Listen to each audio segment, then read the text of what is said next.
Hey, friends on Facebook.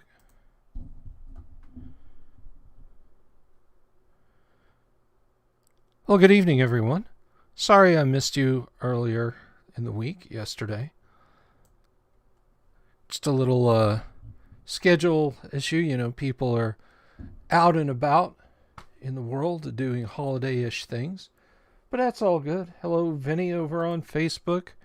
Hello to whoever is watching on YouTube. It's good to see you all. But anyway, I pop that out. I can pop that out. I can just take the chat window for Facebook and I can slide it out. And I cannot worry about analytics. Refresh that. Nope. Okay. And we'll just go back. Back to comments. But anyway, how the heck is everybody this evening? I hope you're doing well. Dave Johnson, hello. You got Dungeon board game tonight. That's good. Dungeon is a good game. Hello, Ellen Canning. Hello, Damien over on YouTube. Good to see you. Good to be seen by you. But anyway, again, I apologize for missing Tuesday. That one is solely on me. I thought we'd have a group here. And I thought about kicking off talking about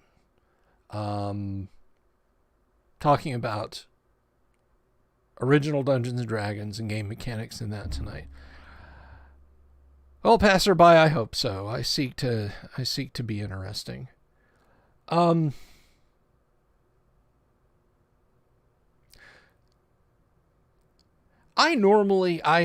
Chris. I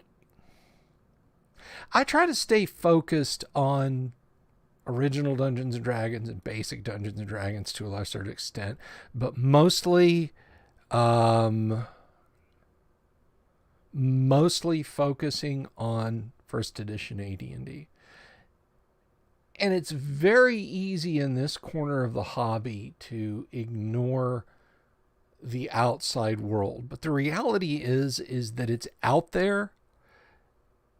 And unless you pounce, like the minute somebody expresses a desire to play Dungeons and Dragons, unless you're there in the room and you can make a really convincing good sell to get them to sit down and play OD&D, AD&D, or even Holmes or Moldvay Basic, odds are their first blush with it is either going to be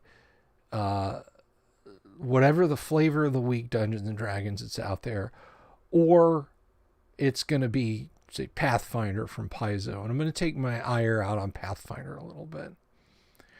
So our jobs as classic D&D fans, as fans and aficionados and lovers and scholars about the best versions of Dungeons and Dragons, that's objectively and subjectively the best versions of Dungeons and Dragons, our job is made a lot harder and it is continuing to get harder with the ballardization of Dungeons and Dragons that's going on. Now, I wish I could point at Pathfinder and say that, it doesn't matter. Hello, Kevin. That it does, who cares? But the reality is this. People in general, again, the perceptions of the game are molded by what's popular. Now, I've talked about the Goldbergs, Stranger Things, Freaks and Geeks,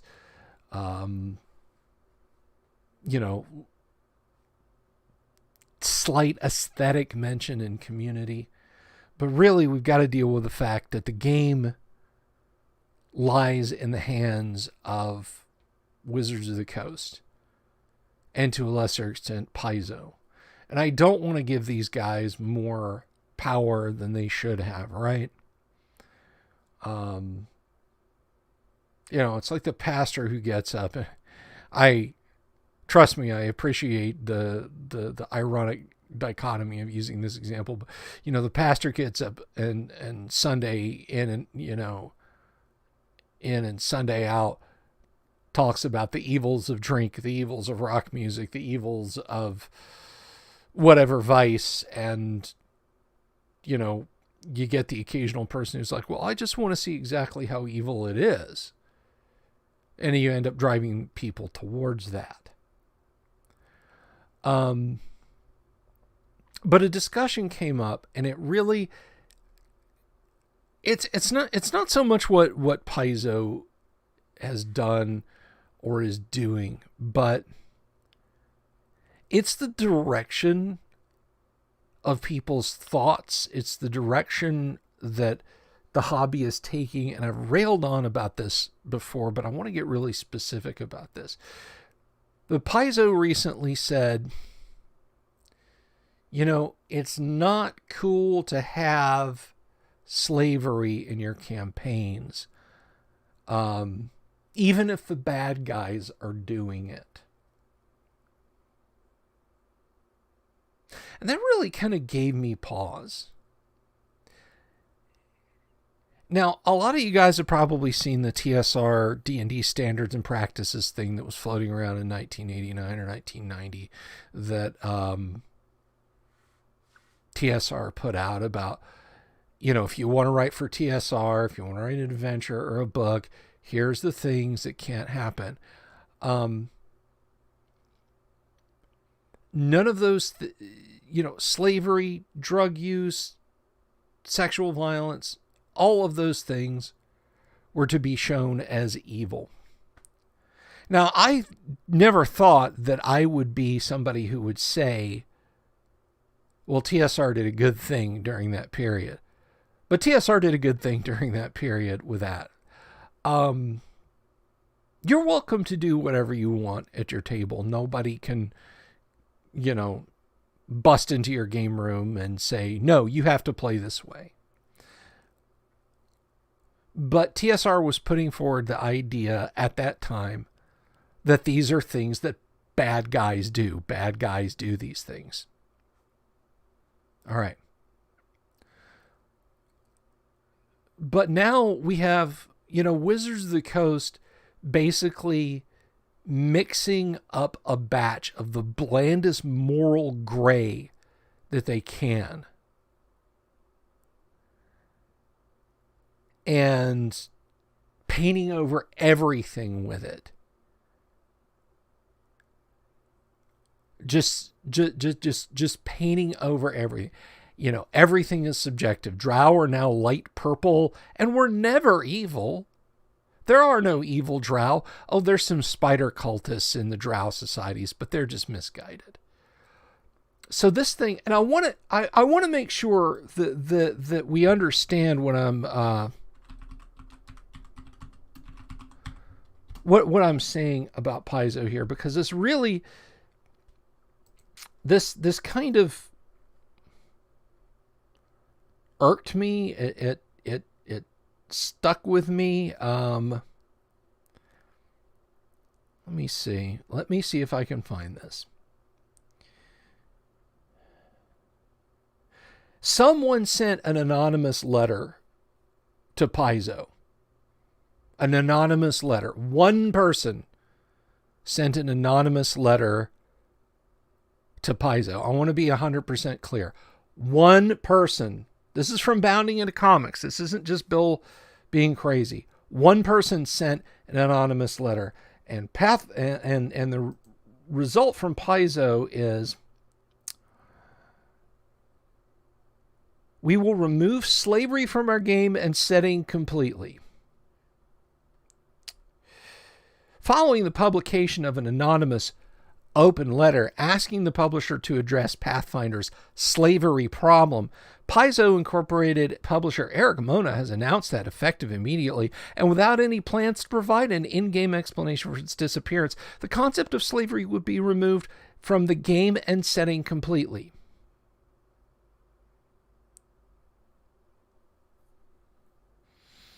Addressed directly to Mona and published on the 13th of December to the personal log of veteran Paizo designer and Pathfinder developer Owen K.C. Stevens at the author's request, the anonymous letter asserted that the game's fixation on slavery as an institution, as a plot hook, as a fixture in the world of Pathfinder is at times baffling and infuriating. Again, this is one person. And this is one person's statement. This is a letter they claim that they got.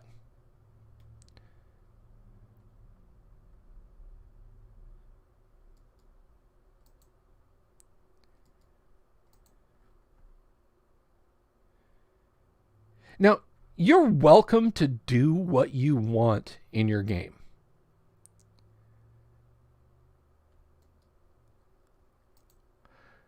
You're welcome to do exactly what you want in your game. All of us are. Any of us is.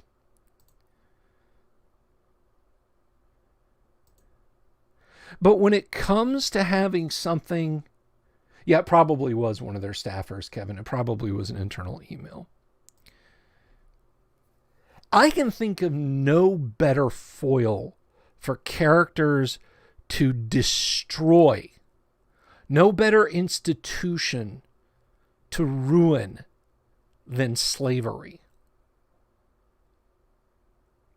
I can think of no grander quest than the destruction of someone who keeps slaves. Let me tell you something. One of the best series of adventure modules ever published for first edition AD&D. Now, let me just explain my preference here. When I say best first edition AD&D module, or among the best, I'm not talking about, well, Against the Giants is a 10, and this one I'm referring to is a 7. No, it's like they're all like 9, 9.5, and the difference is like a 1/10 of a point. That's how much I love the classic run of AD&D modules. A1 through A4. Slave Pits of the Undercity. Assault on the area of the Slave Lords. In the Dungeon of the Slave Lords. Secret of the Slaver Stockade. Yes, I just told them out of order. You have the kick-ass job of destroying not just some guys.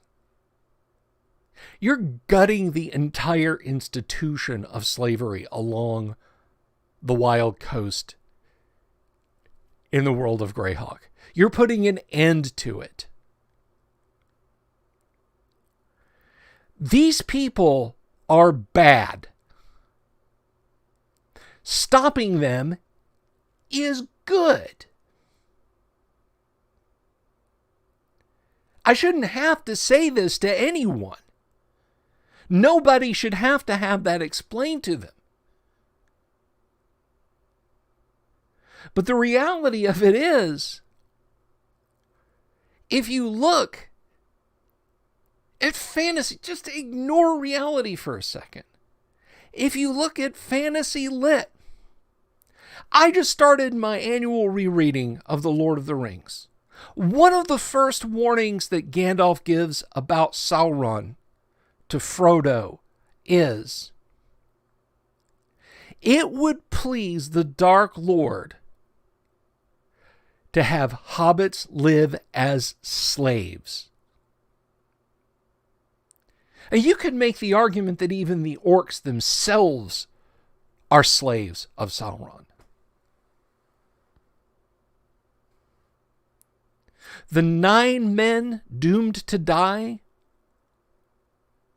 Al-Farazon and the other 8 men of the West who were corrupted by the 9 rings, are slaves of Sauron. And he will grind them under his heel. What's more noble than destroying that? Than freeing or stopping the enslavement of an entire realm, an entire world? Because if Sauron had gotten the ring, Short of murdering everyone who wasn't Sauron, he would have enslaved everybody. He would have enslaved everybody. Let me jump back. Let me jump back for just a minute to the A series and talk to you guys. And I mentioned this over in a discussion thread about this. In A2, Secret of the Slaver's Stockade, the upper area is fairly simple. It's an above ground dungeon crawl. It's a half abandoned, partially haunted fortress. It's great. By the way, I have enough Dwarven Forge to build that entire thing on my table. I wish you guys could see it. It looks really cool. The second level, part of the second level is under the control of one being named Markesa. Now, if you don't know the A series, or A2 specifically, is a little spoiler alert. Markesa is fucking evil. She's not misunderstood. She's not a conservative who wears a red hat with a little rhyming couplet on it.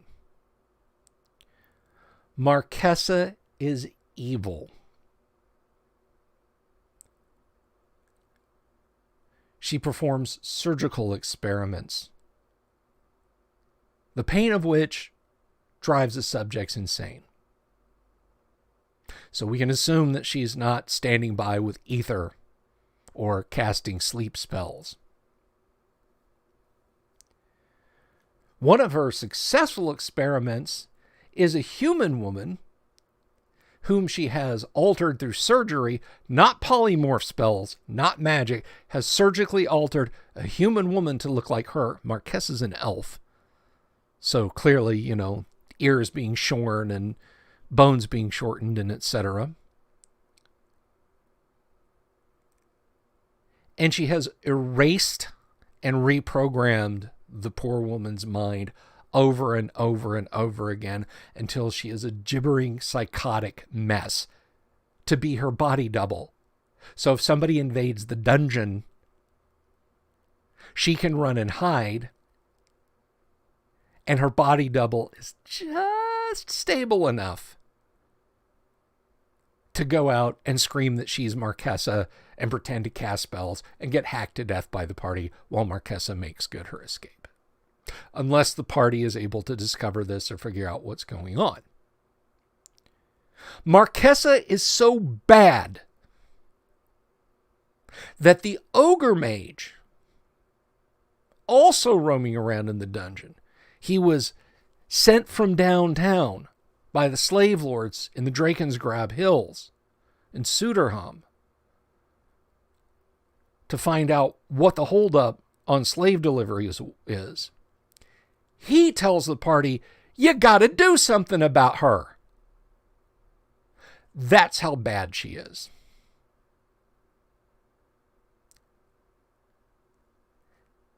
She's not presented as some kind of misunderstood person or under this guise, what she's doing is okay. Like in her kingdom, it's okay. It's okay. So, And I know Paizo isn't trying to edit AD&D, but what if you're running a Pathfinder event? What if you're a Pathfinder event that you want your players to be able to go forward and play in other Pathfinder tournaments and so on? What if you ported the Slavers series over to Pathfinder and you're in the middle of it? Well, now you're fucked.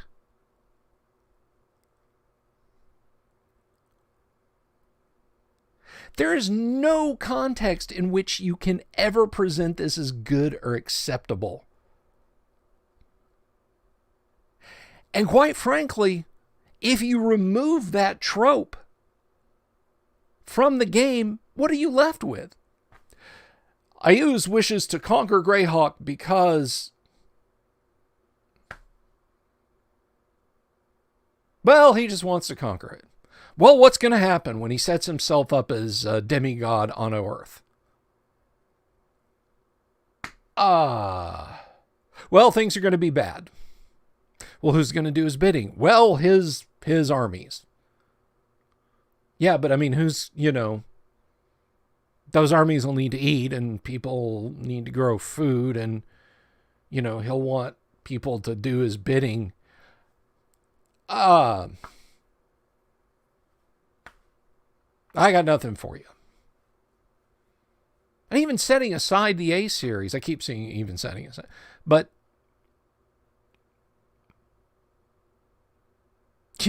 I'm sorry.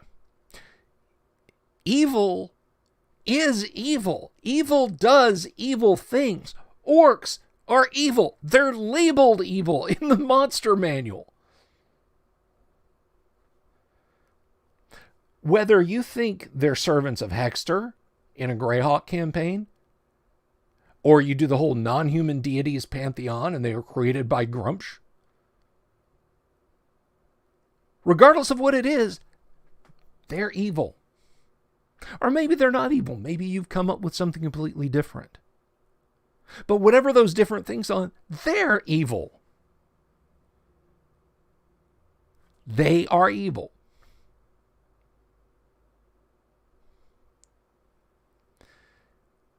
And the outside of the hobby has just, it's gotten stupid. I can't, there's no other adjective I can think of. It's gotten stupid. Dungeons and Dragons is not about magical fantasy prom and misunderstood light purple skinned drow. And if you don't believe me, why don't you talk to some of the people who created Dungeons and Dragons?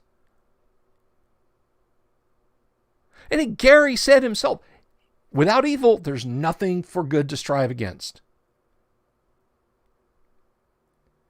One of the first couple of times I had Jim Ward on the show, I remember imparting, I said, is there anything else you wanted to talk about, Jim? He said, yes, orcs are evil. And then talked about what I was talking about. Alan Hammock, same thing. That was like one of the first things he ever said the first time he was on. My orcs are evil. Guys, if you extirpate just the idea of evil because it is evil, what are you left with? Fucking Blue Rose? So do my AD&D fans, or my fans of the show who play AD&D and OD&D. This is not directed at you, but if you're cruising past here, like if you click subscribe just to catch this stream, just to leave a comment, fucking wake up. I'm not a gatekeeper guy. I'm not a dude. I have said before that I do gatekeep. You have to be a person who wants to play Dungeons and Dragons and leave all the other baggage at the door. But I'm not like, you have to know this deep lore. If you don't know, if you don't know Greyhawk, you can't play in my game. You got to be able to tell me what the population of the Vale of the Mage is, or, you're not with it. That's stupid gatekeeping. No.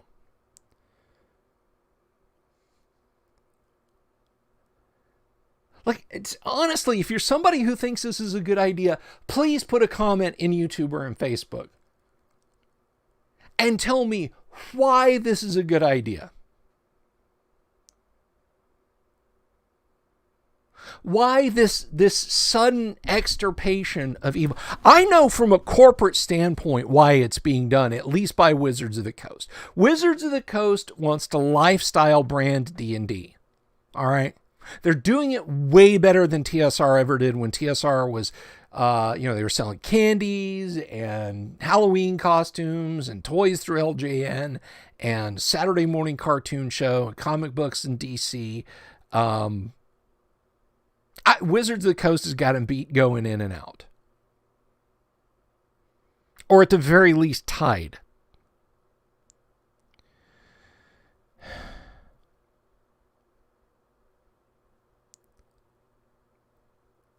Just,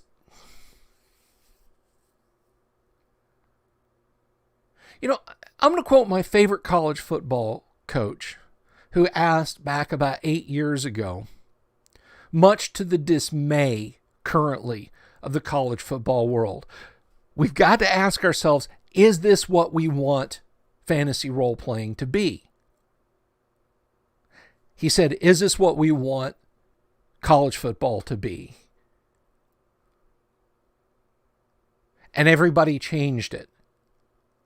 Everybody changed their programs.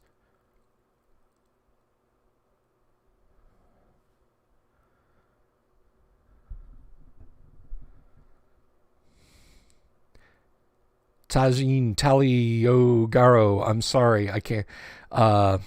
Tally. I'm going to call you Tally. The Valley of the Mage population 1. The rest is fodder. You are correct, sir.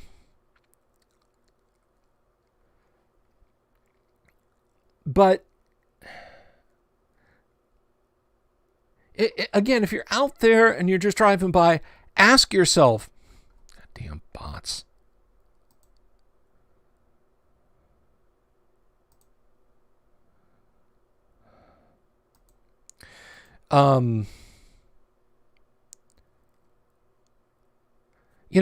Ask yourself, is this what I want fantasy role-playing to be? Do I want fantasy role-playing games to be this toddler's park, with swings that are like 3 inches off the ground and have over-the-shoulder, around-the-waist safety belts? And, a 1 foot long slide that's at like a 2-degree inclination. Is that what you want your games to become? Why does an evil dragon want to take over a kingdom, ultimately? Why does an evil wizard desire the One Ring? And literally the only bad guy protagonist in AD&D that I can think of whose ultimate goal was subjugation is Tharizdun. Tharizdun literally wants to destroy the prime material plane that Greyhawk is on. But then Tharizdun is that universe's Azathoth. Otherwise, Caraptus in S2. Snarla and what's his name? Burkett. Her lover. They're his slaves. What can you do for them? Even though they're evil, you might be able to free them. The first thing you encounter when you get into the mountain, you meet up with the Gynosphinx. She's obviously enslaved. Whether you kill him on the spot or arrest him and take him back, Sir Bluto isn't hanging out in the mountain in the middle of some weird cave because he wants to. Caraptus has enslaved all of these people. Now, granted, his thing is more Dungeon Funhouse. But when you start stripping these things away, you're literally just left with fucking outdoor survival. And how long until the same crowd is saying, you can't portray purple worms as evil. They have a right to exist too. Can't we just cast animal friendship? Why not just have a animal friendship ball instead of a fireball. I'm going to look at some of your comments because you guys have gotten some good comments here. My last, this is from Damien. So for you guys over on Facebook, this is the YouTube chat. My last and favorite Pathfinder campaign involved the invasion of Cheliax, a slaver nation dedicated to the worship of Asmodeus. We witnessed the end of the royal line and installed a new king who was an emancipationist. Who happened to be the party cavalier who came from royal bloodline that preceded the Asmodeus worshippers.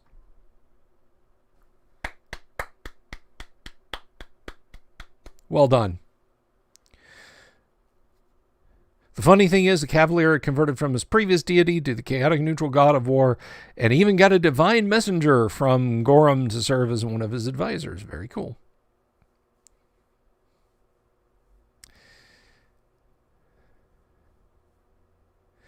Dungeon Minister says, washing dishes so my hands were too wet to type. If evil isn't real, then slavery is okay. Obviously, evil exists. I can tell you personally and professionally, evil is real. Padre, I take it on faith.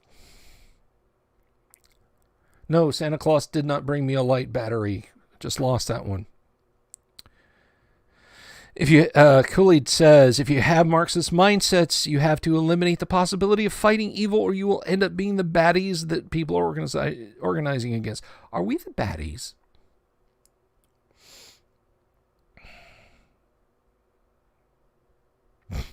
A fellow like Cthulhu isn't evil, just misunderstood with complex and damaged psychology to be understood and empathized with, if not healed. Yeah, no. I roll a 17 for struggle session. Good call. I think a struggle session, though, if we went AD&D, we'd have to get the grappling rules out. Do we want to do that? I don't know. Animal friendship ball. Do you mean vermin swarm? I don't know that one, but I'll take your word on that. Vinny over on Facebook says, the sad part is evil still exists. And then he lists a bunch of real world things. The game, if done right, mimics life. You as the game master and the party can right those wrongs just as in life. Animal friendship is subjugating the animal, Kevin points out. Yeah. But we don't... Again, to the dedicated Pathfinder people who think this is hunky-dory, to the folks who want the light purple drow, and the candy orcs,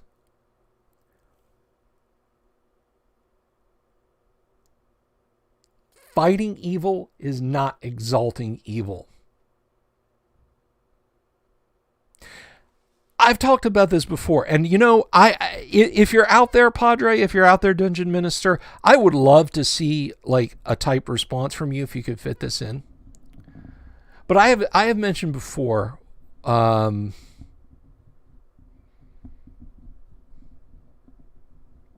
have mentioned before,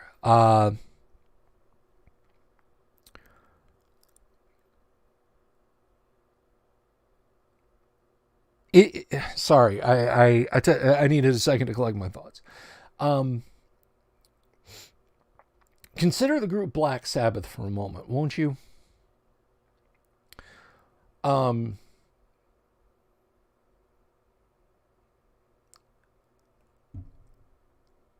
song Black Sabbath, War Pigs.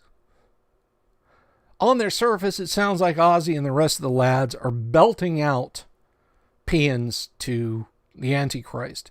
The opposite is true. All right? Ozzy's talking about how awful a nuclear war would be, how absolutely dreadful a third world war would be. I mean, Satan laughing spreads his wing is not like, hey, Satan thinks this is funny, I do too.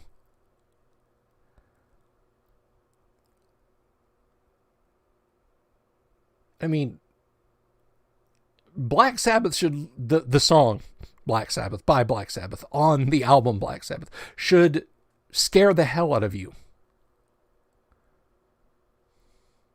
It's about someone being terrified of Satan. On their surface, at a glance, you might think, hey, Black Sabbath, they've got these songs about Satan. They must be in favor of Satan. Maybe they're Satanists. You might look at the Slaver series, Slave Pits of the Undercity, Secret of the Slaver Stockade, In the Dungeons of the Slave Lords, Assault on the Area of the Slave Lords, and think, hey, this AD&D, they sound like they sure are about slavery. That's not the case.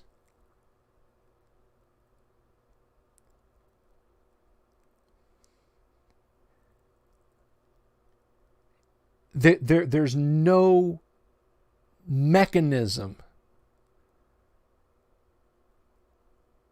in any of those modules where you can join up with these guys. I mean, you hit on a word here, passerby, and I'm not picking on you, but these games and these scenarios are not about the normalization of it.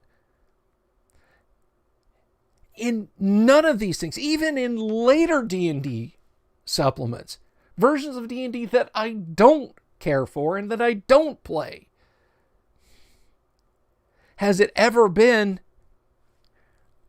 hey, the bad guys are really awful. Isn't that cool? Don't you want to go be the bad guys?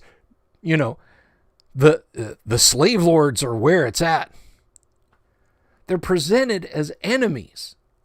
As far as I know, in Pathfinder adventures, the people who want to do bad things are presented as enemies. When you gut that out, what are you left with for a game? If I want morally gray, I mean,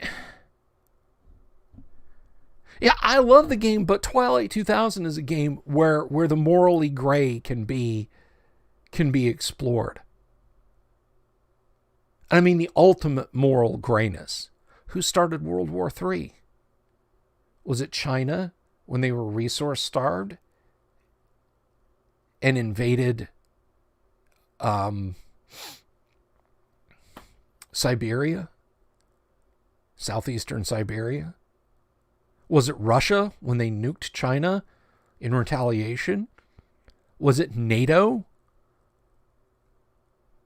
when, on behalf of Eastern Germany, begging NATO to save them from Russia because Russia was sending millions of soldiers from the Warsaw Pact to the Far Eastern Theater, and tens of thousands of soldiers were dying on an hourly basis? Like Warhammer 40k level casualties? What was it then? NATO attacking into the Warsaw Pact? Was it again Russia for starting nuclear strikes on NATO? Was it again NATO for retaliating? Was it Russia for kicking off the global nuclear war that sets up the scenario? Was it France for sitting the whole thing out and not help? There's plenty of games where you can play morally gray.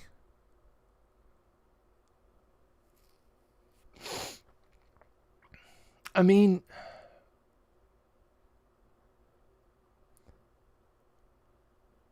what are you going to be left with?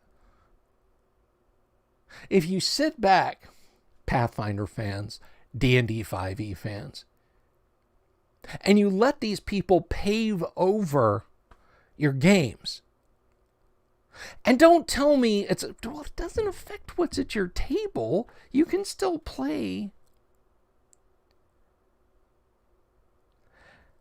I absolutely understand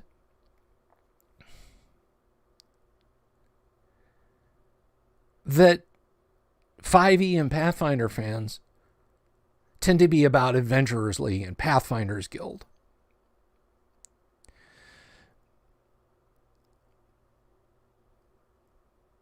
What are you going to do when you find out that your entire campaign isn't valid? tell us about the campaign you ran. Well, we ran the Converted Slavers. Nothing you guys did in that game counts. Sorry.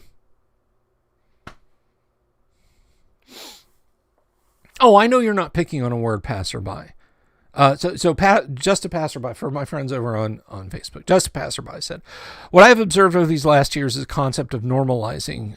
When just mentioning something is considered normalizing something unless you completely disavow it. And I'm not picking on the word. No, I just wanted to use that word also, but I didn't want you to think that I was addressing what you were saying. I agree with you, passerby. I'm in total agreement with you. You and I, we're good. We're good.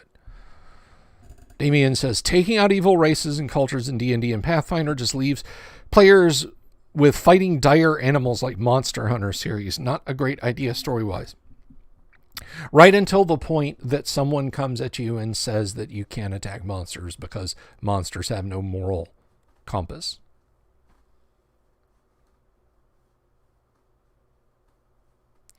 Evil as a concept has to stay in fantasy tabletop role-playing games, or else there's no point. I picked on Blue Rose earlier for reasons that I'm not going to get into because it doesn't, it's just off. It might as well be on another planet for as little as it affects me, but even earlier versions of Blue Rose had their own concept of evil and irredeemably evil. Now it's fucked up and backwards and completely 180 degrees around. But again, I don't play Blue Rose in it. But when they have more creative backbone, is this what kills me about, for years I've heard that the real creative minds from who created D&D 3 all went and, the Paizo, and they've got all the great brains. They don't have shit. Just a bunch of gutless, spineless, feckless, just the most milquetoast, apologetic, simpering nobodies. Look, you don't have to go out and write fucking Vornheim or Mordbord or whatever it is, or any of that shit, that garbage, that fucking crap that passes as the OSR these. I'm not saying you have to go, get the thick red crayon out and scrawl shit drawings and say, this is metal, this is gore guts level D&D. You don't have to do that. All right. And in fact, if that's your approach, go do something else. Go play Magic the Gathering. Go collect Kingdom Death figurines and paint them badly.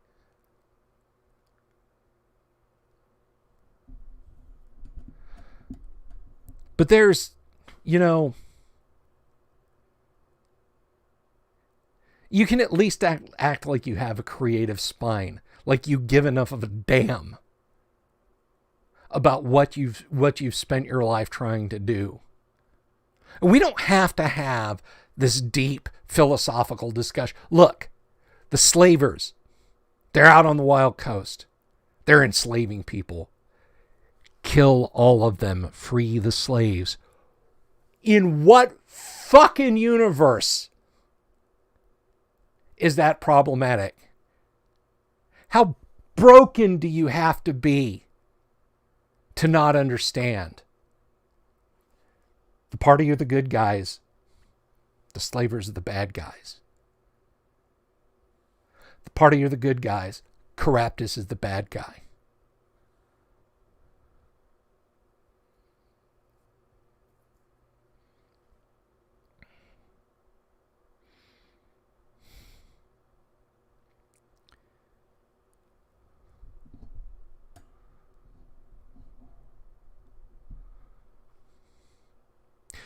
Thank you, Dungeon Minister.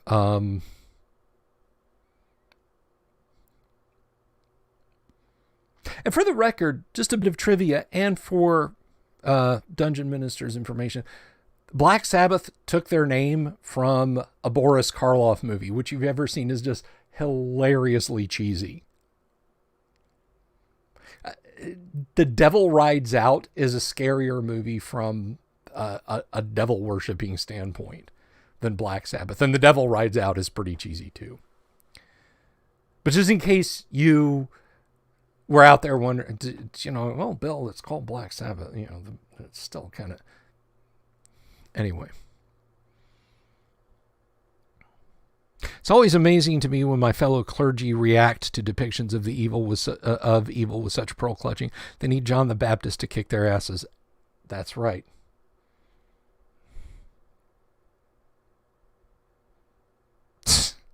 In what universe is that problematic? Well, I can name a few, but that will get me kicked off of YouTube. Yeah, let's not do anything that'll cost me clicks. Vinny over on Facebook was talking about Sex Pistols lyrics. The lyrics from John Lydon can be construed as artistically valid. Hey, I like John Lydon. John Lydon's a guy I would have a beer with, and I say that as a conservative dude. I have read a lot of John Lydon's interviews and writings and stuff like that. He really is one of us.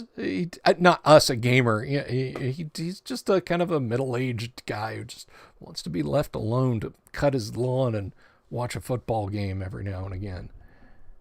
God Save the Queen, Holiday in the Sun, Body is Pretty Vacant. Yeah.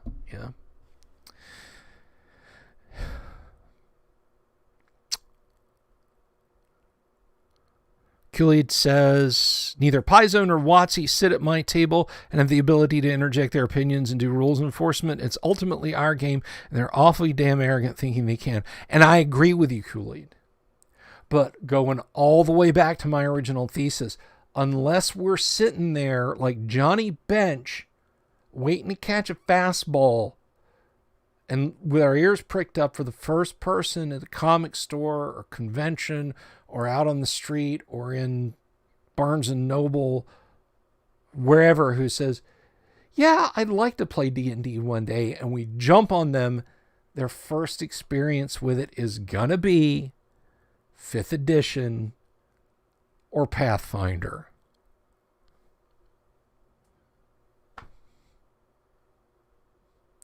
And that's why this angers me. It's like they're priming people to not understand how good classic D&D can be.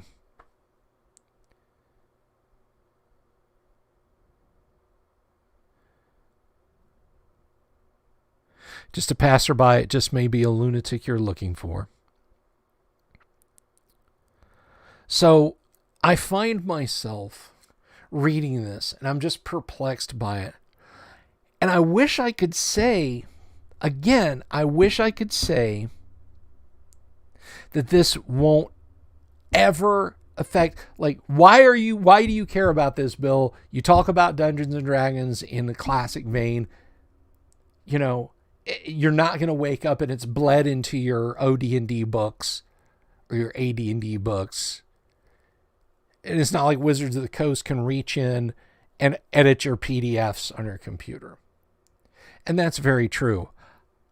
But I want people to play AD&D. I want people to play 1st edition Advanced Dungeons and Dragons. Not 2E, not 5E, but with some old school rules, not Castles and Crusades, not Pathfinder, 1st edition Advanced Dungeons and Dragons. Maybe a little bit of OD&D. It's like the salad before the meal. And because I want them to play that, I can't send these people out to eBay to spend $150 fucking dollars on a player's handbook, $300 on a Dungeon Master's guide that looks like the dog took a shit on it just before it got run over by a Ford Bronco, and $175 for Monster Manual. And you know it's a monster manual because the duct tape it has been completely wrapped in, has monster manual written in marker on it. But somebody's still asking $175 for it. I can't send them there, but I can send them over to D&D, what do you call it? On Drive-Thru RPG, RPG Now, to get the books in PDF and get them print on demand.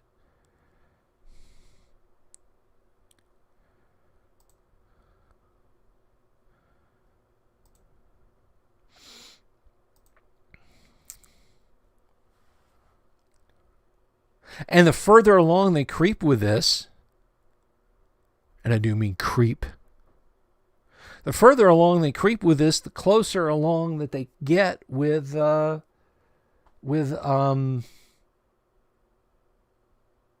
just shutting down classic D&D altogether. So when I see stuff like this is not old man yells at cloud. Although I am kind of old, and the books are out in the cloud, so I guess it is old man yells at cloud. But you know what I'm saying, guys. You know what I'm talking about.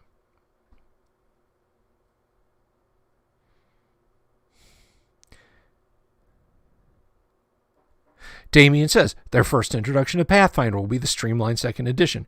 You're absolutely right. Coolidge says, if you control the narrative, you control the conversation in its entirety, and they know this. Now, I don't believe for one fucking minute, not for a nanosecond, that one anonymous letter from some ass-mad fan made Paizo change the game. I don't believe it. You can't convince me of that. You could not show me. If you showed me the email, like, look, here's the SMPTE headers, here's the time received, here's the whole stack of information about servers that bounce through, mail forwarders, IP addresses, I'd look you in the eye and say, I still think it's fake. So unless you're willing to show me the logs out of each one of those servers that show that it originated and then started getting bounced over to Paizo, and then introduce me to Mr. Anonymous Email, I don't believe it, and I don't believe Paizo. No one anonymous person made them change their entire fucking game direction. They didn't do it yesterday. They didn't do it the day before. They didn't do it today. And they won't do it tomorrow.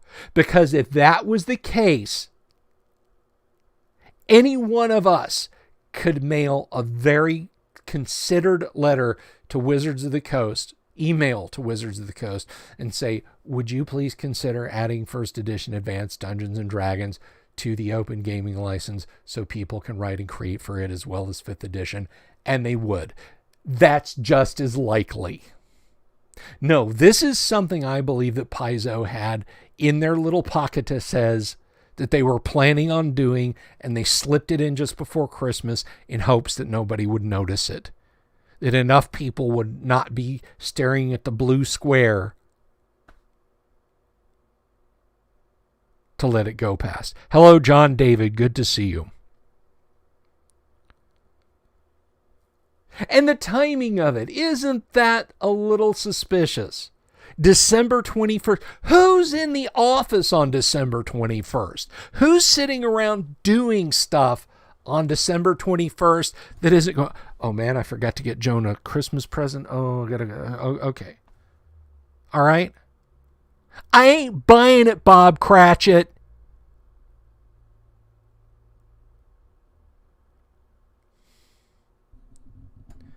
If bullshit could fly, Paizo would be an airport, and Wizards of the Coast would be their West Coast hub.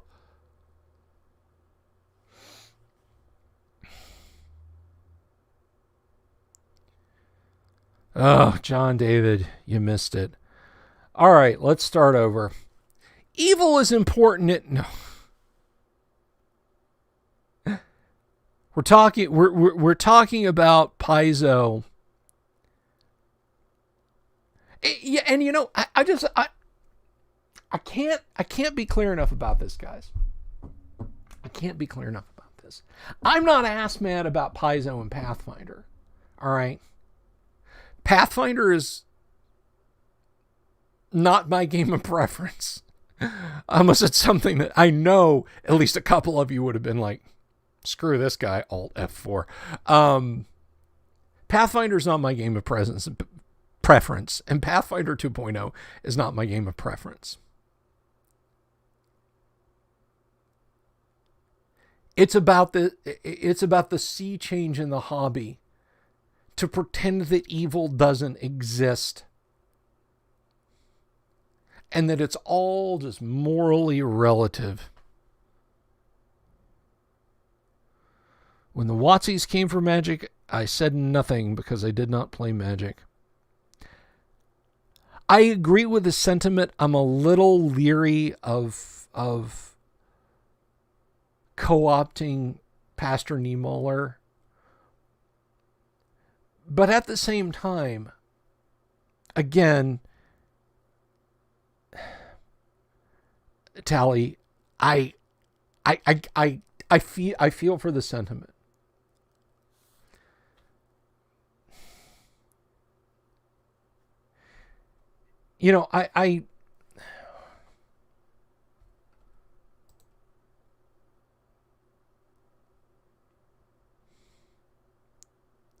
Monsters need killing, period. Absolutely.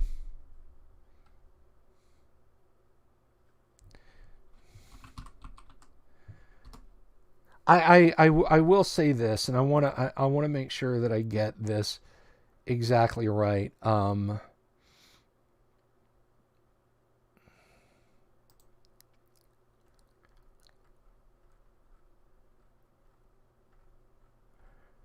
People are talking about there was another forum discussion, and people were talking about the removal of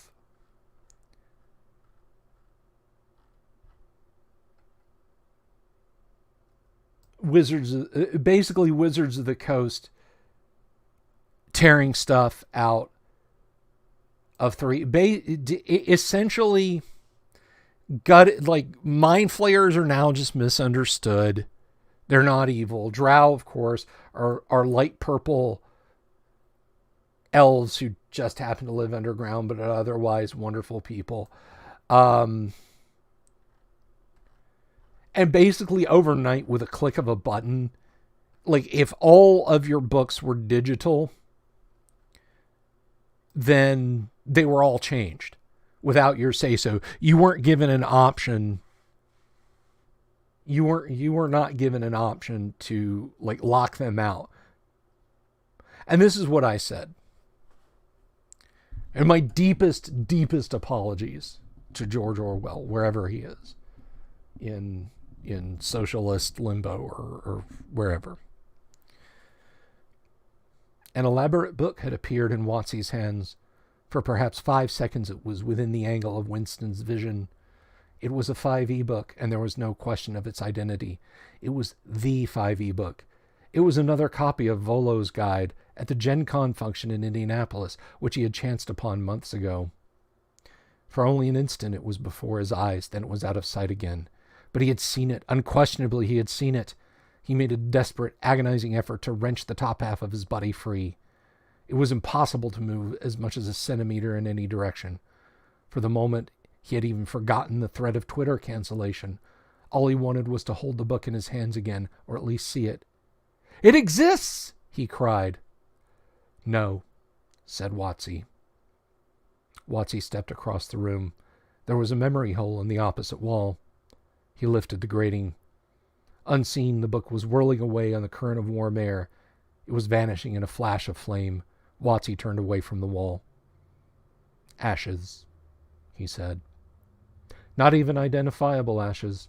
Dust. It does not exist. It never existed." "But it did exist. It does exist. It exists in memory. I remember it. You remember it." "I do not remember it," said Watsie.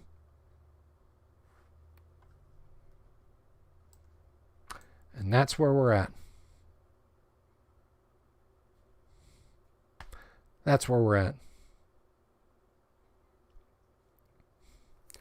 You gut and remove evil. You change things overnight. You alter the past.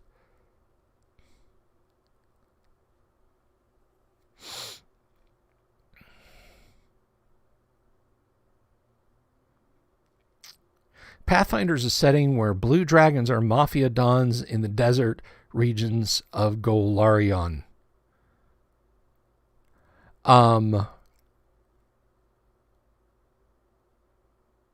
Yeah, do you know who is at the far tail end of the rope that a mafia don holds? It isn't people who want to work for him. You think the people paying protection money and having to give up part of their livelihood to a mafia don, be it a blue dragon or Marlon Brando, you know what that's a form of? I'm sure you can sound it out.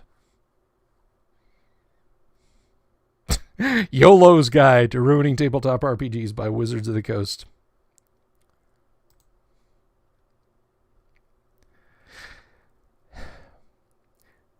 You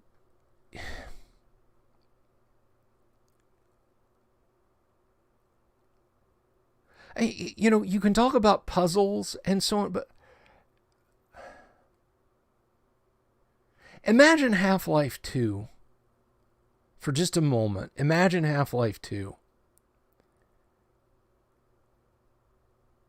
If Valve had said, you know what? The guys in the Combine Army, ultimately, they're people too. They just, they're just trying to serve humanity in the best way they know how. What right has Gordon Freeman got to kill them? But we gotta make a sequel. I know, no enemies.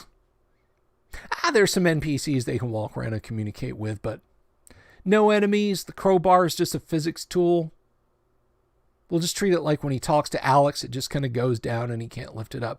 And the entire game is just physics puzzles. That's it. That's all.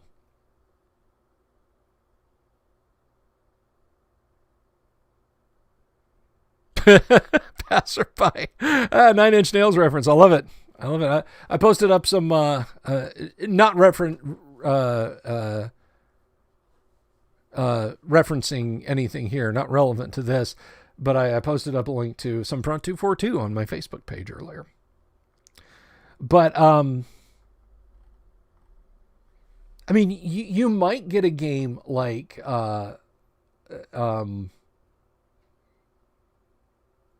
Portal. Portal's fun as a one-off.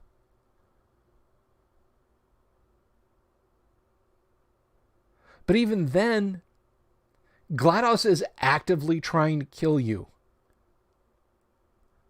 She states, "Turn back now or I will kill you."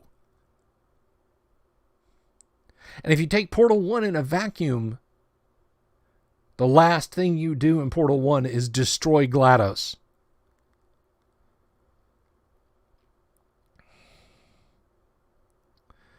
We got to play rock, paper, scissors with bad guys. Now the loser gets a hug. I will link the Orwell quote. Tally. Can you type your name out phonetically so I at least will know how to say it? But yeah, Doom. You can. I thought when I was in my 20s, mid-20s, and I first got Doom, and I found out that in DOS you can use a command switch so that when you start the game, the monsters don't appear on the levels. I thought that was the coolest thing in the world for about 10 minutes. For about 10 minutes. In Doom, once you clear a level off and it's just you're hunting for keys or secrets if you want to get 100% secrets, or you need health because you've got like 5 health and you know the next map's going to be a killer. Or ammo because you're almost at ammo.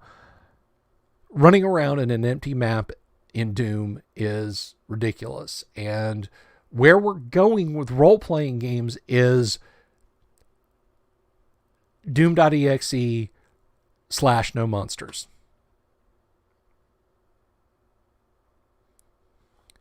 That's where we're headed. And again, guys, I know this is an AD&D channel and I talk about AD&D. But they can reach into older books. They can screw it up for classic D&D fans.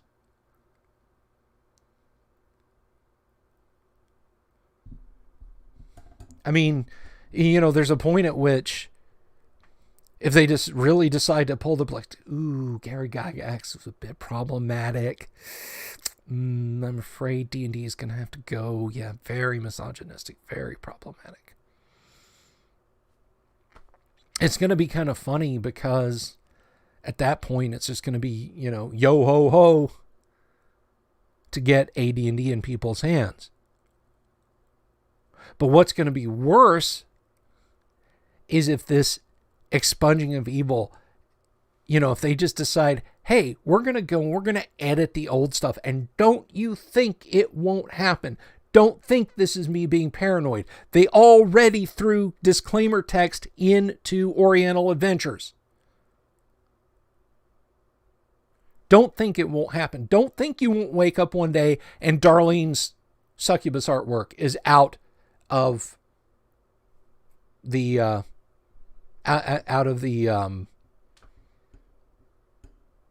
Dungeon Master's Guide. You guys saw that short video I did over the summer, the little Memology 101 gag with the Ifrit statue. Yeah, they already changed that. The demon idol, it's not even a demon anymore. It's like a red goblin. They deleted on the horns. Why?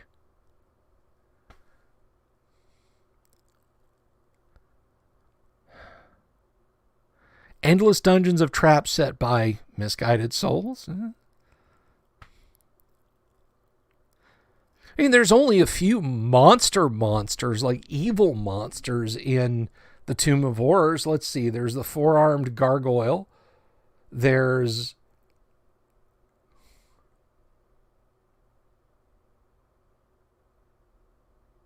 that's it. Alignment-wise, that is the only creature that is identifiably evil. Everything else is neutral in the dungeon. Everything else except a Cesarak, neutral evil demi-lich, the demi-lich. Read up on what a Cesarak does. Oh, by the way, before you say, well, there's just an environment dungeon, Bill. It's a lot of fun. What do you think about the poor Cyrene? You think she's sitting there because she's 100% A-okay with the Cesarak and what he does? Or is he enslaving her?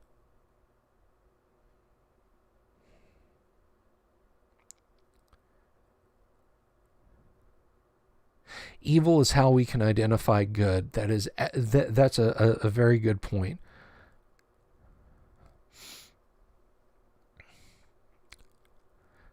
But yeah, you can't even make the...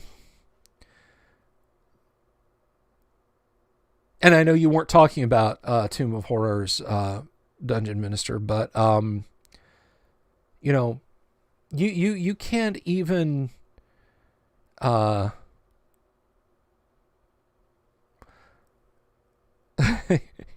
you're making me laugh there. Thank you. I appreciate that. But I mean, you can't even make the comment that it's just a dungeon full of natural traps. Cesarak wants you in there and he wants you dead.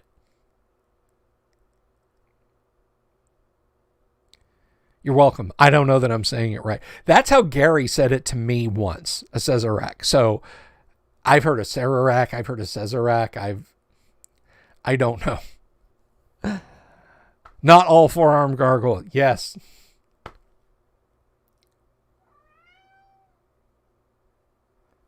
My wife's cat isn't here. She's probably wondering what I'm yelling about. But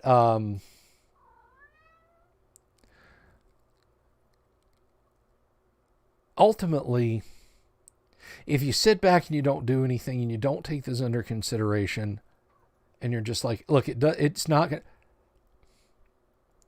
Guys, our whole hobby, all the way down to classic Dungeons and Dragons, is under attack. It's not a siege anymore, guys. It was a siege a couple of years ago. It was a siege 3 years ago. It's under attack now. I said back in 2014, 2015, I told friends when that whole Gamergate thing was blowing up, and comic books were starting to be infected with the rot. I said, dudes, cancel culture is coming for us. I've seen little rumblings. There was a guy, and I'll tell you this in a minute, but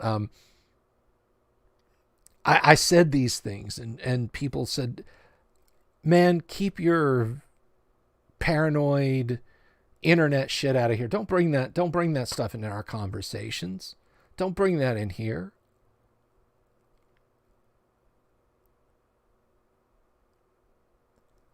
I warned people. I knew back then. I knew they'd come for role-playing games. I absolutely understood it. I understood it better than most people. And nobody believed me. Nobody believed me. They thought I was being paranoid and sensationalist. And they're coming after classic role-playing games. Now, if you're one of the people who in 2015 saw me post about this, heard me say this, and you said, oh, Bill, you're crazy, man. You're being paranoid. That can't happen. If you're saying now, well, yeah, okay, all right, it's infected modern role playing. Is it? It's not gonna.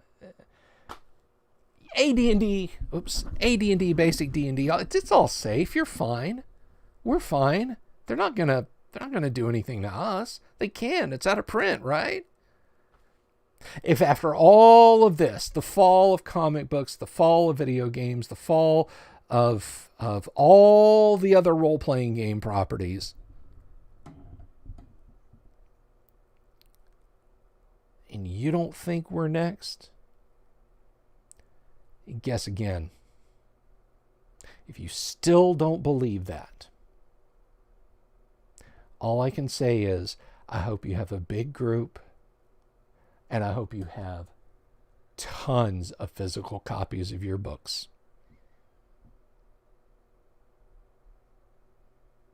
And I hope you never, ever want to recruit a new player to your table.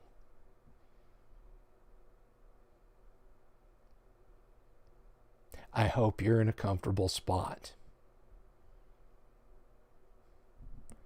Because you're going to find yourself in orbit, because the planet, not in orbit, you're going to find yourself floating in free space, because the planet you're standing on, planet AD&D, is next in line for destruction. And we can try and do something about it, or we can sit back and accept our fates.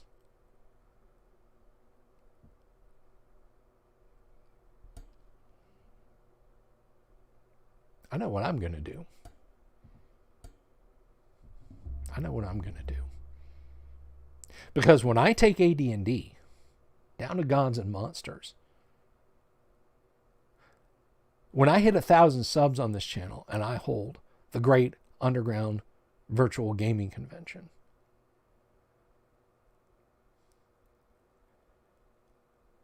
When I go to GaryCon next, I'm not going to knuckle under. I'm not going to submit to some fucking purity session. Not me, baby. I'm not going to sit back and let my corner of the hobby get paved over like it was never there. Fuck that.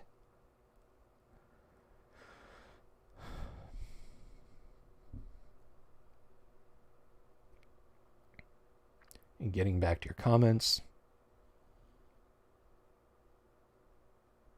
If you take evil out of D&D, then the PCs will become the evil aspect of the game, killing sentient beings and taking their legitimately owned property. This will turn PCs as evil as old school orcs are. Good point, Chris.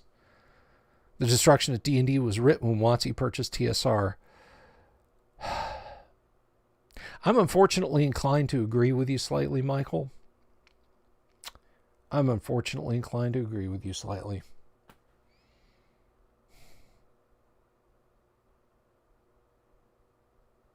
John Davidson. The last time I played Adventures League, someone at the table got mad because he wasn't warned there were spiders, and it triggered him. Oh man, I hope the DM had just boxes and boxes of spider miniatures and just dumped them out on the table. Paizo and WotC need to draw a line at some point.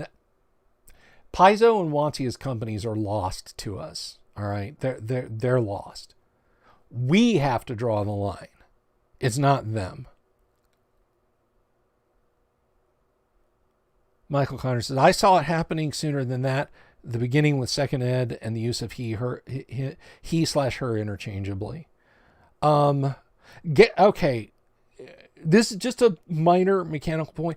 Gary says him or her, or they or them, himself or herself, throughout the core 3 AD&D books. So I can't really fault them for just moving with that. D&D is done. We need to forge our own. I'm not giving up on AD&D and OD&D and basic D&D. I mean, I appreciate things like Osric and Swords and Wizardry. Don't misunderstand me. And Blueholm and a lot of other efforts being put forward. But yeah, I mean, AD&D has cash it. Osric doesn't.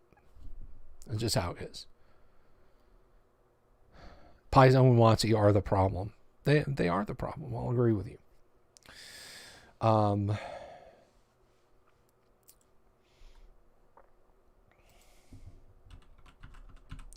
But guys, this is all kind of... I don't want to get off... I mean...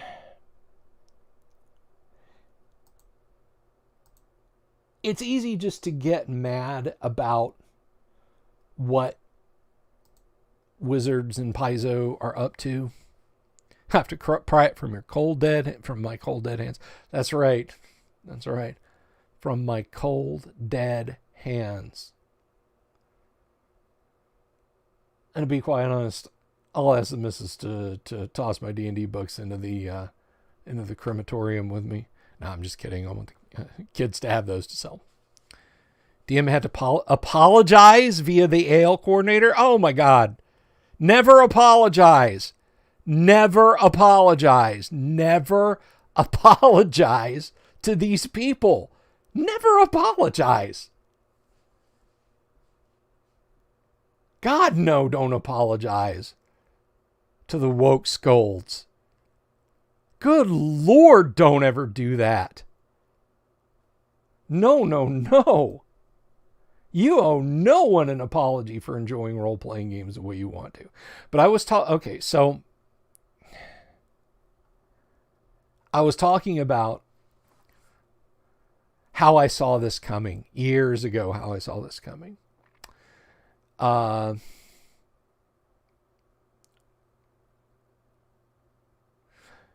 there's this great scene right in the beginning of The Exorcist, like, do I have any other signed adventures for sale?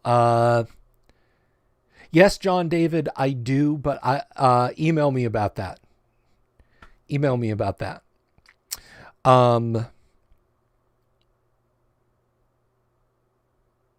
Where was I? Oh, yes. So there are a couple of squeaky wheels, and I'm not going to mention them by name just because I don't want to give them a breath. I don't want them to go, oh, he's talking about me. It must be important.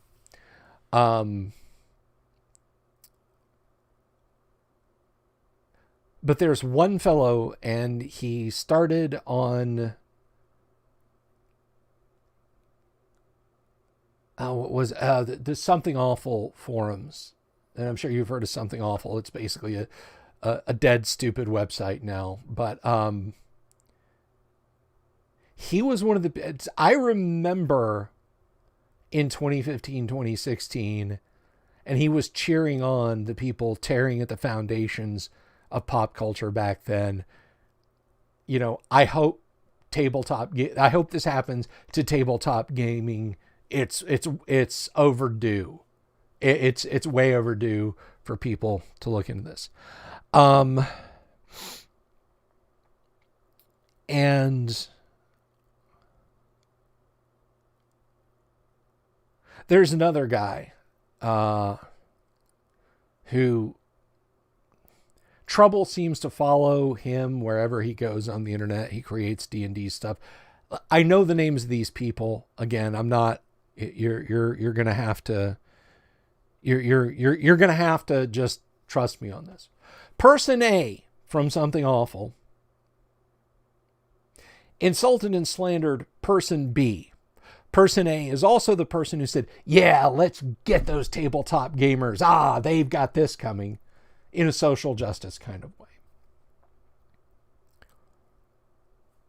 Well, irrespective of that, person A continued to natter person B. Person A lives in Australia, where liability laws are really, really, really, really deadly for the person making comments. Person B snapped and sued person A like the two-headed giant that he is. And he sued him in Australia, and he won. Person A has to have on their Twitter an apology stating that everything that they said was untrue and had to pay many tens of thousands of dollars to person B. Now, person A and person B are both really scummy. But person A is the one who was in the vanguard, the early recon forces coming to attack pen and paper role-playing games. And he got his. I see what you're saying, Michael. I've played a little bit of second edition AD&D, but I never dove deep into the books. Oddly enough, second and fourth edition are the editions of D&D that I have never owned copies of. I have AD&D. I have, believe it or not, yes, I do have a lot of third edition Dungeons and Dragons books. I had, but sold off all the fifth edition books that were given to me from the collection of a friend who had passed on. I have had many versions of basic Dungeons and Dragons, original Dungeons and Dragons, but second and fourth edition, no.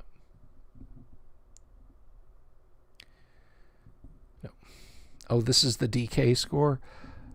Not sure what you mean.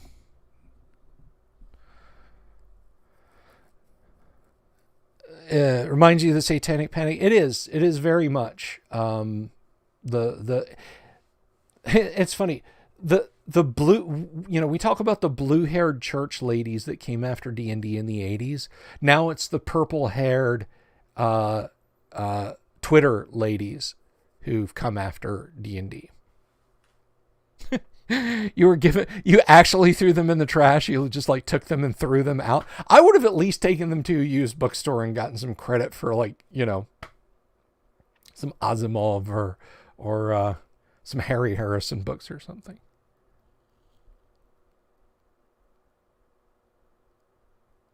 Is this the DK? Oh, no, Michael. This is not over the thing with Billy Mitchell and Apollo Legend, God rest his poor confused soul, is something completely different. That is a different, way different, like all the way around the world from what I'm talking about. That is a sad case though.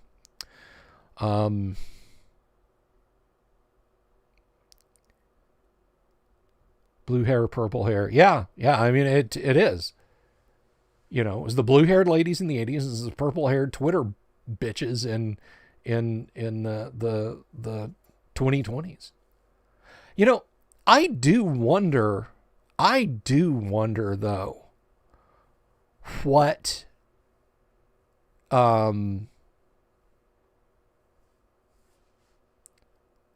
Wizards of the Coast is going to do year after next. It will be the 50th anniversary of Dungeons and Dragons. 50 years of Dungeons and Dragons. And I would say, you know, I kind of feel like it's going to be much the same of that thin, like 15-page booklet that came with the Silver Anniversary box set. That is just going to be this completely boiled out and sanitized history. You know, Gary Gygax left the company in 1985. You know, Wizards of the Coast then purchased TSR in 1999. Third edition was released and it was the most popular Dungeons and Dragons to date. Fourth edition came out, and then Essentials, and then fifth edition came out. It's going to be like, and it's a small world animatronic. It's not going to have any bearing in reality. What is the best adventure, OSR adventures, not D&D owned? Well, my stuff, Temple of the Sun, Elemental Moon, Lost Crypt, Pod Caverns of the Sinister Shroom is a classic. It is an OSR classic. It's like a decade plus old now. Pod Caverns of the Sinister Shroom. The Dungeon Alphabet is another one.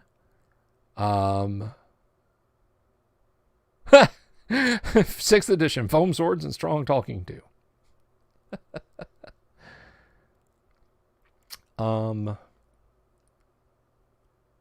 So those are both good, solid adventures. Those are both. Those are all good, solid adventures.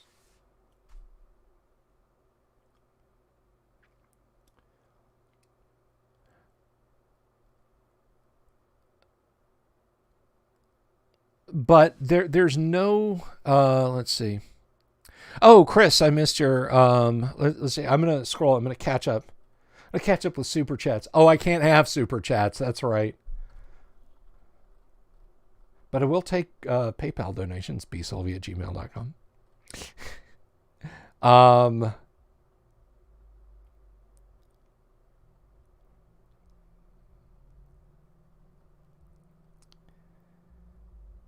Tally says, there are no other rules. Denial is not just a river in Africa. Chris Perkins, I agree with you, is one of the biggest problems. Was he on DF? Because that sounds familiar.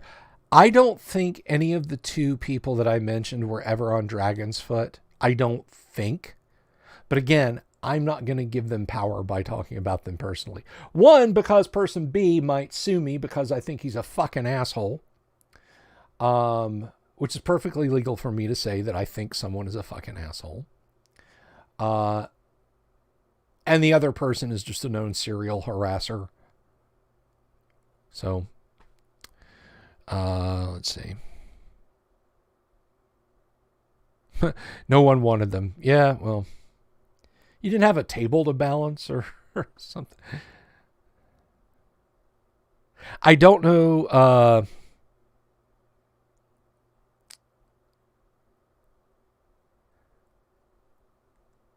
I don't know if Dungeon Alphabet is. That's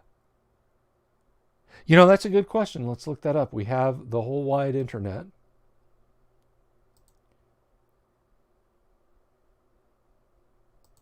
Let's see. Now, by the way, before I forget something, that 1984 quote, that I saw that first over. Here's the actual link to, if I can find the actual link. Well, let me find the link. Yeah, here we go. Yeah, this post is for me. And I wish I could. God, stupid bot, go away. I sincerely wish that I could claim that was real. I saw that, and this is spooky because after Wizards of the Coast did their late night one click mouse, which was also done at the holiday time, like December 16th. Somebody made that mouse click. Cowards. But I saw that in a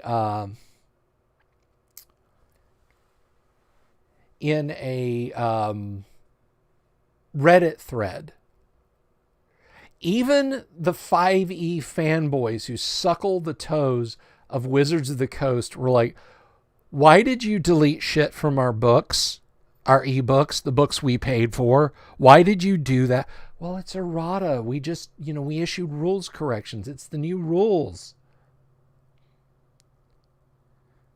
So that's the link to it there. But somebody else did that. I couldn't find it. Like, I searched in the actual thread. I took like blocks of text and searched the thread. I went out to Google and used Google's targeted searching method. And I couldn't find it. I couldn't find the post. It was like it had never existed. So I found that in an online copy of 1984 and made the appropriate corrections. So you can read the little funny there. So it's not original. It's not like, I wish I had been that clever. I thought it was very 1984-ish, very, Big Brother is watching you-ish. But, yeah, no, I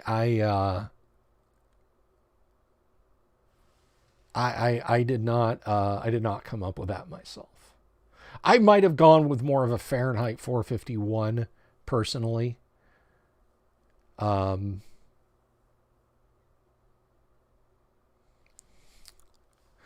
But I want to get back. I want to wrap this because we've been going for a long time tonight, and we've had a lot of good engagement, and I really thank you guys for it.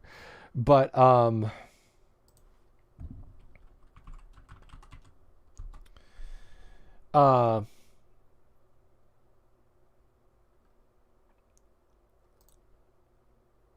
guys, you can't.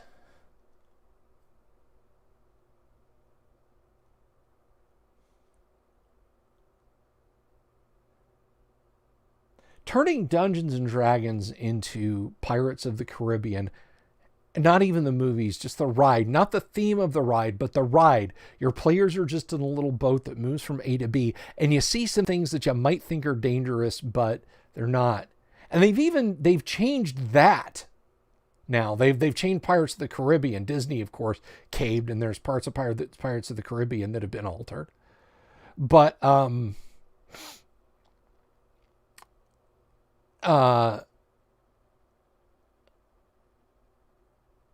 in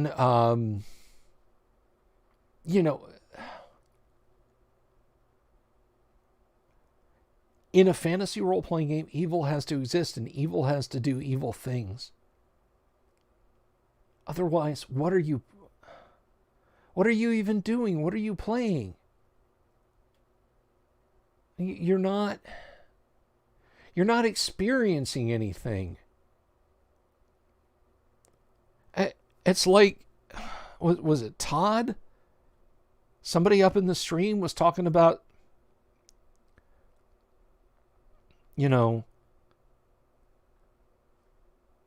somebody getting mad because spiders were in the game and nobody said there were spiders.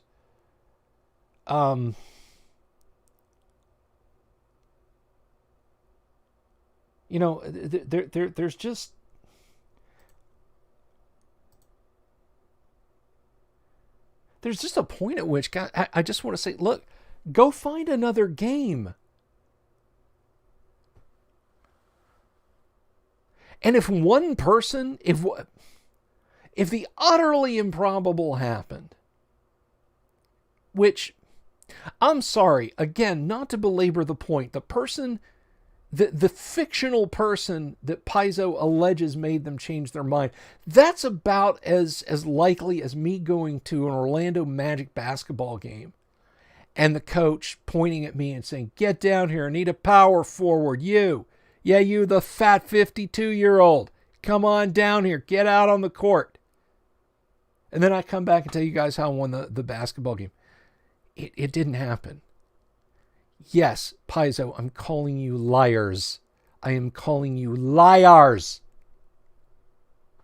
But if in the improbable chance that one person did that, our hobby is in trouble. Not because one person holds those opinions. You go all the way back to the strategic review and look at what some people were writing in the strategic review. There have been people in this hobby with shitty opinions for a long, long time. As long as it's been around. Even people who might ostensibly agree with me might have shitty opinions.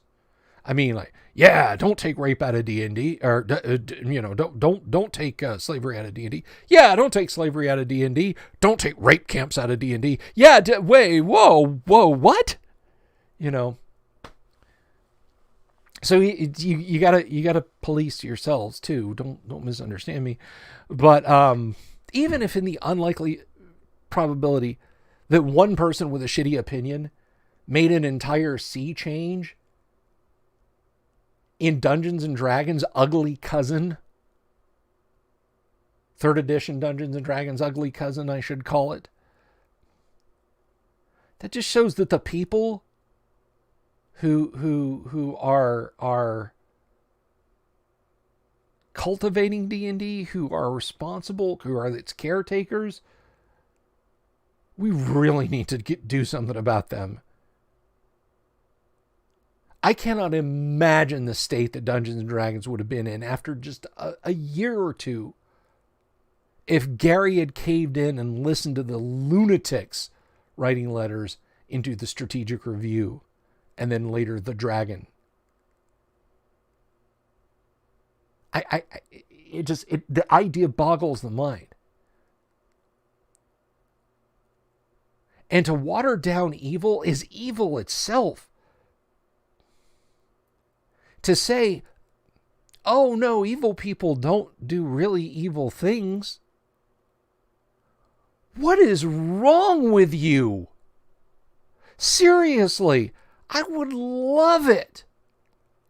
I would, God, if somebody from that neck of the woods could just come here and look me in the virtual eye and try and defend doing that.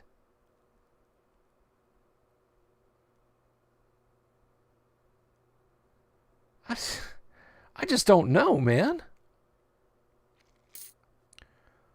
Yeah, a lot of FP. I don't. That's more of that stuff that I think should have been gate kept out. But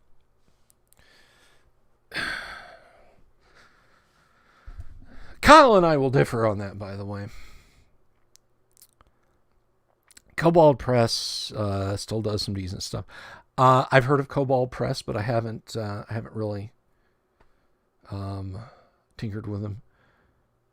Scarlet Citadel by Steve Winters, great. I've heard that. Albuquerque Starport, Telly says.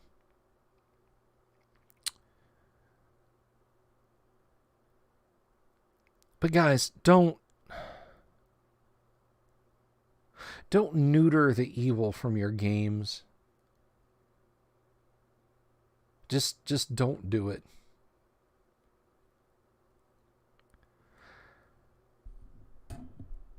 Wow, I have been going for almost 2 hours, so I'm kind of running out of breath. Thank God we still have Osric. That's very true. I mean, it's not as flavorful as AD&D, but you know, we do what we can. My name isn't Osric, by the way. I only point that out as a factual standpoint. I do not claim ownership or creation of Osric, not because I wouldn't love to. I would love to be able to say, I had a big hand in the creation of Osric, you know. I did a little tiny bit. I'm proud of the little tiny bit that I did, but I cannot claim that I had a big, huge hand in the creation of Osric. But it is awesome, and I'm glad I got to contribute a little tiny bit. So if you look at Osric and you see my name and you're like, whoa, what Bill Sylvie have to do with this? Sphinxes, snakes, and spiders. That was my that 3 S monsters in the monster. They're like, hey, we need somebody to fill these out. And I was like, okay, I'll do it. You know, send it to the editors. But anyhow, yeah, we're coming up on 2 hours here, guys. You know, it's been a good show. Swords and Wizardry is awesome. Matt Finch is awesome. But I think that's where I'm going to hang the mic up. I hope in parting here, and we'll give it a few minutes more of talk, but I hope that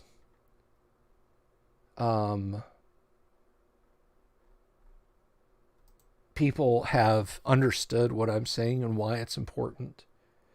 It's not just about, I hate WotC, I hate Paizo.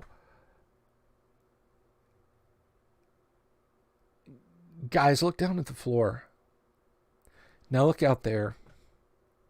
There's a big open void out there, and the floor we're standing on is slowly sliding into the wall. Ever so slowly. And when you say evil's too evil, don't have evil in your games. Slavery is too evil, don't have slavery in your games. We're taking those things away from you. 'Cause you. And then the books get edited. The new books don't have the stuff in it, and then they turn around. And they fix their gaze on classic Dungeons and Dragons. And they're like, demons, devils, the Slavers series.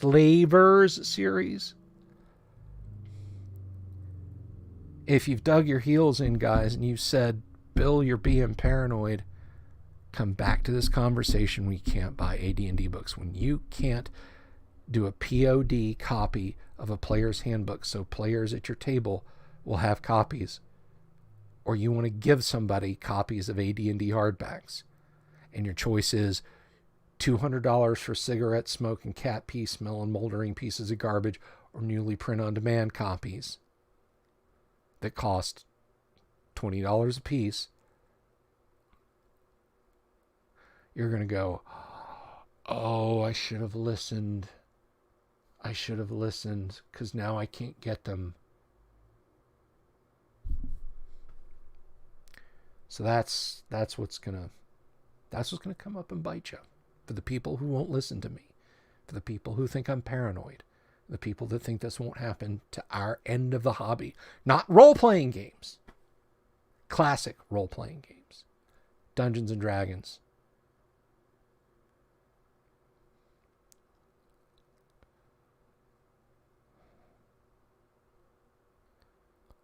Yeah, be careful with that, Michael. Not from me, but from the YouTube metric system. I agree with what you're saying, but please don't. I can't. Any talk like that is liable to get caught by the bots in YouTube and get my channel hard checked. So please, please, please, please. I 100% agree with you, Michael. I am in total agreement with you. And if I had 20,000 viewers or 20,000 subs or 200,000 subs and somebody from YouTube emailing me every week, making sure everything was hunky-dory, I wouldn't care. But right now, literally a soulless bot could pick up on something like that and nuke me. If I knew you guys personally, like, I would tell you how Nick Rekieta, I watched Nick Rekieta's channel get like likes on his live stream and viewers on his live stream. Like, the numbers literally plummet when he brought up a lawsuit that was going regarding that subject. Thank you, Michael. You didn't have to do that. I was just saying, for the sake of anyone else thinking about pursuing that line of discussion. But please understand, and say so in the chat, that you understand, if you understand, that I agree with you 100% about that, because I don't want any misunderstandings. So we are going to wrap.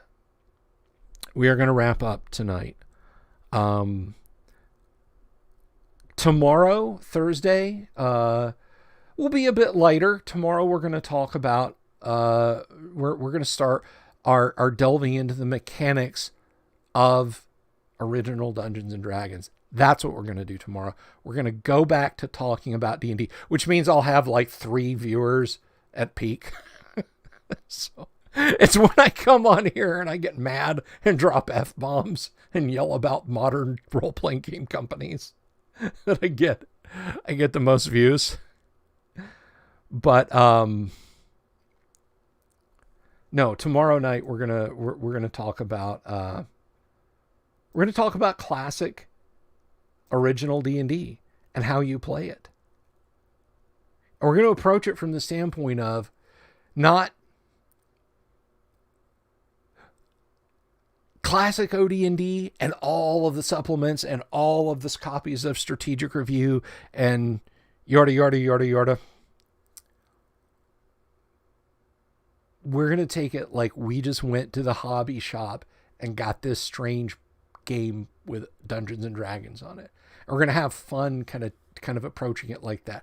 Obviously, we can't step completely out of our minds and because then I'd have to be doing this like, on public access television on a UHF channel local just to Longwood, Florida. But we'll take it as by itself, OD&D, and then move out from there. Thank you for understanding, Michael. So yeah, I had meant to end like a half an hour ago, but I'm still going almost a half an hour later. Well, you're quite welcome, Joe, Lucas. You're all quite welcome. If anyone has a question about modules that are for sale, that were written by me or are for sale through me, please email me, bsylvie@gmail.com.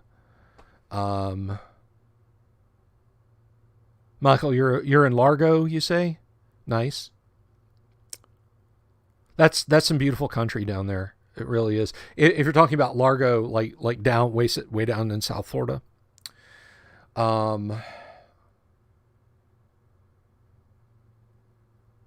Thank you all. I would be here for another half an hour if I just went down through the list and I thanked everybody by name who was here. But you know what? I'm going to give it a shot. Because this is how. Thank you, Damien X247. Thank you, Alan Canning. Thank you, Just a Passerby, Chris, Volcano God, Jack Photon, Dungeon Minister, especially thank you. Thank you, Tazjean Tally O'Garo, who I've been calling Tally. Coolid, thank you. That is a bot. I'm not thanking you.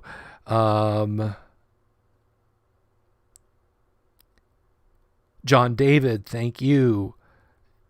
Michael Connor, thank you very much. Thank you, Michael. Todd Sharp. Of course, thank you, Vinny Nata Bartolo over on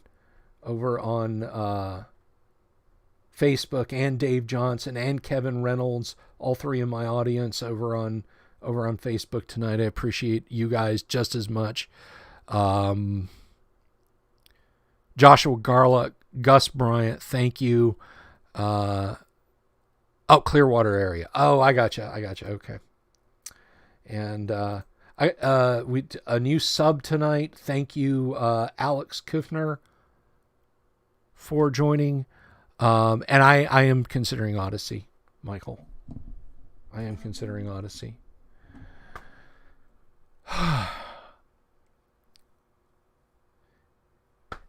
It was